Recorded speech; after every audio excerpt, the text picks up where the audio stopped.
Кітап білім бұлағы, білім өмір шырағы дейді атам қазақ. Қашанда білім нәрімен сусындатып, әр баланың ойлау қабілетін, ішкі болмысын, сыртқы келбетін, сөз сөйлеу шеберлігін шыңдайтын, кітаптың адам баласы үшін беретін рухани азығы мол. Ел президенті Қасым-Жомарт Кемелұлы Тоқаевтың біртұтас тәрбие бағдарламасының аясында оқуға құштар мектеп туралы кеңінен айтылған. Қазіргі заманауи тұрғыда білім алу үшін кітаптың рөлі жоғары.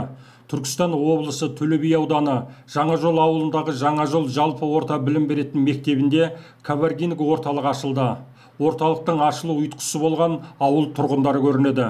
Жаңа орталыққа осы мектепте ұзақ жылдары бойы кітапхана саласында еңбек еткен Гүлбаршын Дәулетиярованың есімі берілді. Жаңажол елді мекені Жаңажол мектебінде коворкинг орталығы ашылып, бұл да бір қуанышқа бөленіп жатқан жағдай бар. Бүгінгі осы коворкинг орталығын ашуға мұрындық болған Нияз ағамыздың отбасына амандық тілей отырып, бұл енді коворкинг орталығы дегеніміз бәріңіз де өздеріңіз білесіздер, бұл жай ғана әшейін орталық емес, бұл айтқанда сұхбаттасу, пікір алысу, білімді шыңдау, ғылыммен айналысу орталықтарының бірі деп айтылады. Коворкинг орталығында мақсаты сол бірлік, ізгілік, бір осы жерде ата-ана мен ұстаздың арасында, ұстаз бенен оқушының арасында, оқушы мен оқушының арасында, болмаса сырттан келген қонақтар болса, қонақтар мен ұстаздар арасында болатын орталық осы бір кеңістікті пайдаланатын осындай жағдай бар. Мінекей осы орталық осы ауылдың жастарының болашағы үшін жұмыс жасайды деген біз үміттеміз. Коворкинг орталығының ашылуына марқұм Гүлбаршын Дәулетиярованың ұл қыздары мұрындық болған. Тіпті ұйымдастыру, қаржылай қолдау жасаған Гүлбаршын Дәулетиярованың отбасы дейді бізбен тілдескен мектеп басшысы. Бірақ орталықтың Жаңажол жалпы орта білім беретін мектебінде ашылуы сәтті қадам дейді. Бүгінгі шараға мектеп ұжымы да қызу кірісіп, кіреберістен мектеп ұжымының дарынды ұстаздары мен оқушылары дайындаған қылқаламнан туындалған көркем шығармалардан көрме ұйымдастырыпты. Көрсең көз тоярлық. Қазақтың ұлттық қолөнерін дәріптеген кесте тоқыма, ою-өрнекпен көмкеріліп бейнеленген естелікке берілетін тігінді бұйымтайлары тағы бар. Ұлттық тағам түрлері пісіріліп, сусын түрі қаз-қатар тұр. Бүгінгі шараға аудандық білім саласының білікті мамандары, кітапханашылар және ауыл тұрғындары қатысты. Мектеп ғимаратының ішінде коворкинг орталығы ашылып, қызыл лентасы қиылды. Қазіргі кезде қоғамның дамуының өзі бұрынғымен салыстыруға болмайды.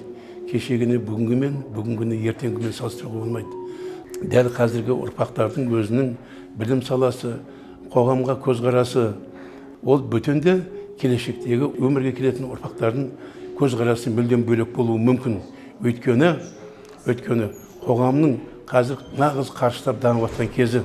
Сондықтан да осындай жаңашыл тірліктер, осындай өтейін деп жатқан іс-шаралар ұрпаққа үлкен тәлім-тәрбие береді. Осы мектепте бірнеше жыл еңбек еткен Гүлбаршын деген апайымыз болған. Біздің қазақта сөз бар ғой. Кейінгі ұрпақ аман болсын деген. Міне бүгінде сол ұрпақтары есейіп, мамаларына осындай орталығын ашқалы отыр. Бұл деген мектебімізде оқушыларға үлкен тәрбиелік мақсаты бар. Оқушылар сабақтан бос кезінде келіп, осы жерде оқып, тәрбие алуға толық мүмкіншілігі бар. Орындықтар қойылған, дивандар қойылған, барлық жағдай жасалынған. Бұл аудан мектептерінің кітапханашыларына да, осы жердегі оқушыларға да, жалпы мұғалімдерге де үлкен тәлім-тәрбие беретін орталық болып табылады. Сондықтан да бұл дүниенің өзі, бүгін іс-шараның өзі үлкен бір мәні бар, мағынасы бар, үлкен тіршілік болмақшы. Түркістан облысы Төле би ауданы Жаңажол жалпы орта білім беретін мектебінің директоры Айгүл Асқарбекованың есімін жұрт мақтанышпен атайды. Айгүл Асқарбекова осы білім ордасына басшы болып келгелі бері мектеп ауласы ажарланып, білім сапасы жоғары деңгейден көріне бастады дейді бізбен тілдескен маман. Әзірге ауыз толтырып айтарлықтай жетістігі де жетелік дейді. Енді Жаңажол мектебі жөнінде айтатын болсақ, бұл Жаңажол мектебі тек қана алдыңғы жетістіктерден көрінген мектептердің бірі. Былтыр жылы аудандағы үздіктер қатарында көрінген мектептің бірі Жаңажол мектебі. Одан бөлек республикалық үздіктер қатарында болды, облыстық үздіктер қатарында болды. Республикалық облыстық олимпиада байқауларының бірнеше рет жүлдегерлері осы мектептің оқушылары атанды. Коворкинг орталығының ашылуына келген жұрт кітапханашы Гүлбаршын Дәулетиярованың есімін мақтанышпен атап еске алды. Ол іскер, көпшіл, істеген ісіне берілген адал жан еді дейді қызметтес болған ұстаздар. Бұл коворкинг орталығы жастардың кітап оқуына үлкен жол ашады.